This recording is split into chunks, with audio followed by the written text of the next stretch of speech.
Welcome back, guys. Today we're going to be going over my leg day to improve the size and strength of your leg muscles, which include the quadriceps, calves, glutes. These muscles are imperative for the protection of your joints, like your hip and your knee. And a few things before we get into it, I would like you to do a dynamic warm-up. This could include butt kicks, air squats, leg swings. This should take about 5 to 10 minutes. And also a note on progressive overload. Before you add weight, I want it to be in increments of 2.5 to 10 pounds every time you lift. So don't ego lift. Don't put 45 extra pounds on the bar because someone next to you is doing more weight. Lifting is about consistent discipline with perfect form. So I don't want you guys to get injured, so just be cautious of how much weight you're adding to the bar.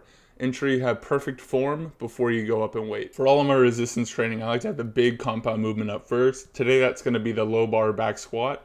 And to perform this movement, you're going to have your feet shoulder width apart. Toes can be slightly pointed out. You're going to grip the bar so that it's slightly wider than shoulder width. The bar is going to rest on your upper to mid trap, and you're going to brace your core and your glutes such that when you go down, your knees should be out the entire time. So don't let your knees cave in, or don't let your spine compromise a neutral position. Next, for front squat, you're gonna have your knees shoulder width apart. You're gonna grab the bar slightly wider than shoulder width. You're gonna shoot your elbows forward so that they're parallel to the floor the entire time.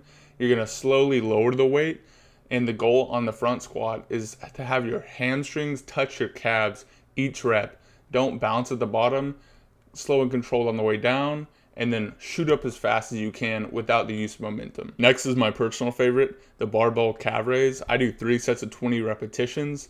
To perform this movement, your grip is going to be slightly wider than shoulder width. The bar is going to rest on your upper trap and shoulder muscle. And each repetition, you're going to focus on the contraction at the top, holding for 1 to 2 seconds. And on the lowering phase, don't just collapse your feet. Slowly lower the weight down, feeling the tension in your calves. This is an incredible exercise. Your calves can handle a ton of abuse, so don't go light on this. You'll be surprised the amount of weight that your calves can perform. Obviously be safe, and let me know how you like it. Lastly, for hamstrings, we have the Romanian Deadlift. To perform this movement, your feet should be no wider than shoulder width apart. You're going to slightly unlock your knees, hinge at your hips, pushing your butt backwards until you feel tension in your hamstrings, at which point you're going to lower the weight slowly, maintaining the tension on your hamstrings. And this movement is more about the tension and less about the weight.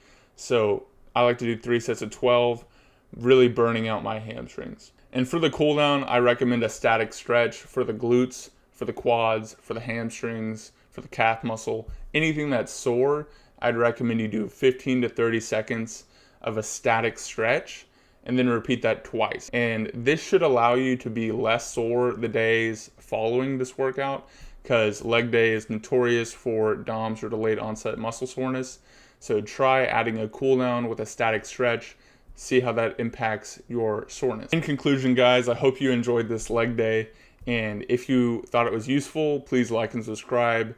And I should have my program for leg day, for push day, and for pull day on my website, CRG Physical Therapy, with more in-depth rest periods, stretching regimens, and my hybrid program should be releasing soon. So please check back, and I'll see you on the next one.